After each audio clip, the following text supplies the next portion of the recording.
बच्चों, अब हम वचन परिवर्तन करेंगे, अर्थात वचन बदलो करेंगे। यहाँ पर एक वचन शब्द लिखे हुए हैं। अब हम एक वचन को बहुवचन में परिवर्तित करेंगे। देखो बच्चों, कुछ शब्द ऐसे होते हैं जिनके अंत में अ होता है। जब हम इन शब्दों का वर्ण विच्छेद करेंगे तो अंत में हमें अ वर्ण मिलता है। तो ऐसे शब्दों में अ के स्थान पर ए लगता है, अर्थात ए की मात्रा और अनुस्वार। तो यहाँ पर है आंख, तो यहाँ पर लिखेंगे आंखें। एक वचन में क्या शब्द है? आंख। बहुवचन में क्या होगा? आंखें। अब है पुस्तक। पुस्तक एक वचन है और बहुवचन शब्द क्या होगा? पुस्तकें।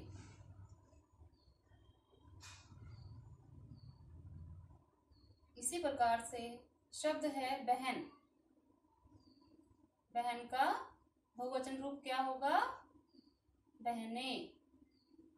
अब है बात। बात एक वचन और बातें, बातें शब्द होगा बहुवचन में। फिर है रात। रात एक वचन और रातें बहुवचन। इसके बाद है कविता। क्या शब्द है? कविता। जिन शब्दों के अंत में आ के साथ ए जोड़ दिया जाए, ए जोड़ दिया जाए, तो वो शब्द एक वचन से बहुवचन में परिवर्तित हो जाते हैं। जैसे इस शब्द में अंत में क्या है? आ है, हम इसमें जोड़ेंगे ए, तो ये शब्द बनेगा कविताएं।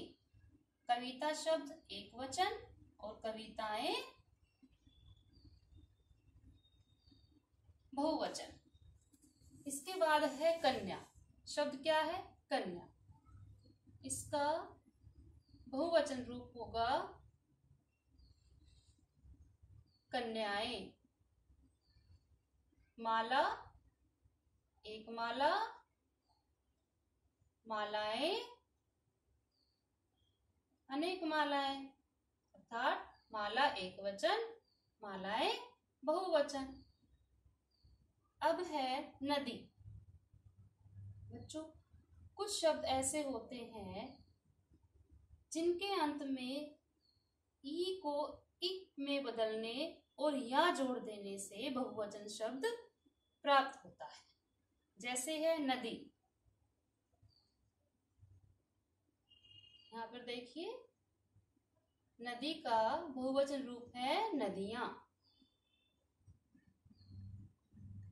ध्यान दीजिए, नदी, नदी में बड़ी की मात्रा है और जब हमने नदी को बहुवचन रूप में परिवर्तित किया तो द पे बड़े ई की मात्रा की बजाय छोटे की मात्रा हो जाती है और साथ में या लग जाता है, तो क्या बना?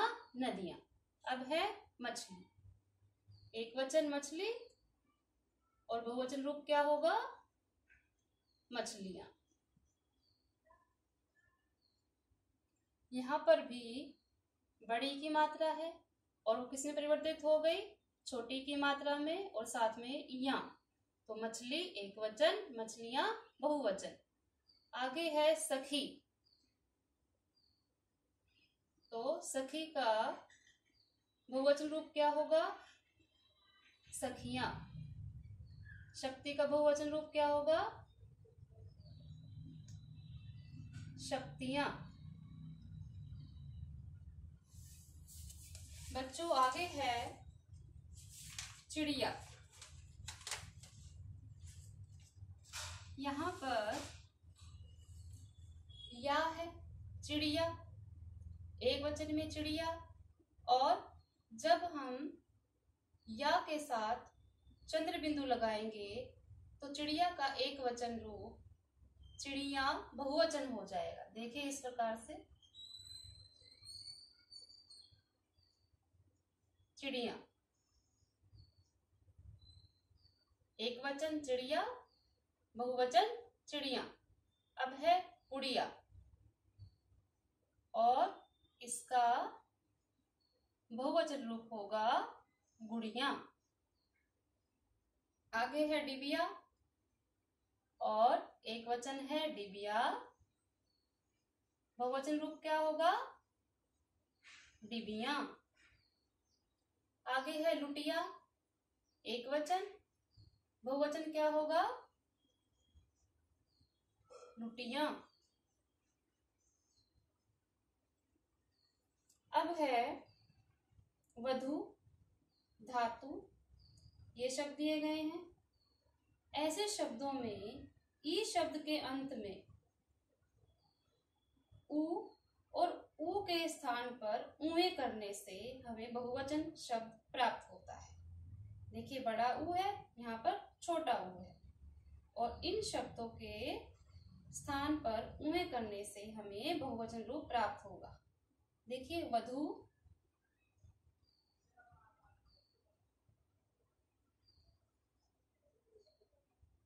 वधुएं। यहाँ पर बड़ा उ था और हमने क्या किया? छोटा उ लगा दिया, उ, और यहाँ पे किसकी साउंड आ रही है? उ। वधु, वधुएं।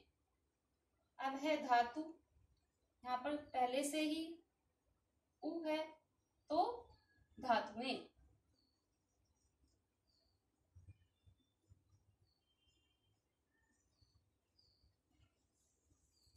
आगे यहाँ पर कुछ शब्द दिए गए हैं, जैसे कपड़ा, लड़का, पत्ता। इन शब्दों से बहुवचन रूप कैसे बनाएंगे? देखिए, जहां पर शब्द के अंत में आ का ए कर देने से, जहां पर हम शब्द का आ से ए कर देते हैं, अर्थात आ की जगह ए की मात्रा आ जाएगी, तो एक वचन रूप बहुवचन में बदल जाएगा। देखिए, कपड़ा, कपड़े, लड़का,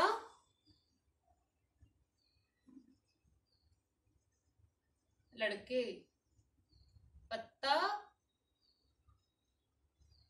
पत्ते। बच्चों, अब यहाँ पर कुछ शब्द दिए गए हैं, अध्यापक, पाठक और अमीर। ऐसे शब्दों के अंत में समूहवाचक शब्द जोड़कर बहुवचन रूप प्राप्त होता है। जैसे अध्यापक है, अध्यापक एक वचन को संबोधित कर रहा है, बोध करा रहा है, तो यहाँ पर अध्यापक में हम गण जोड़ेंगे तो हमें अध्यापक का बहुवचन रूप शब्द क्या प्राप्त होगा? अध्यापक गण। इसी प्रकार से पाठक, पाठक कौन होता है? पाठक होता है पढ़ने वाला। पाठक में गण जोड़ा तो क्या बना? पाठक गण। अब है अमीर, एक वचन अमीर है तो बहुवचन रूप क्या होगा? अमीर लोग।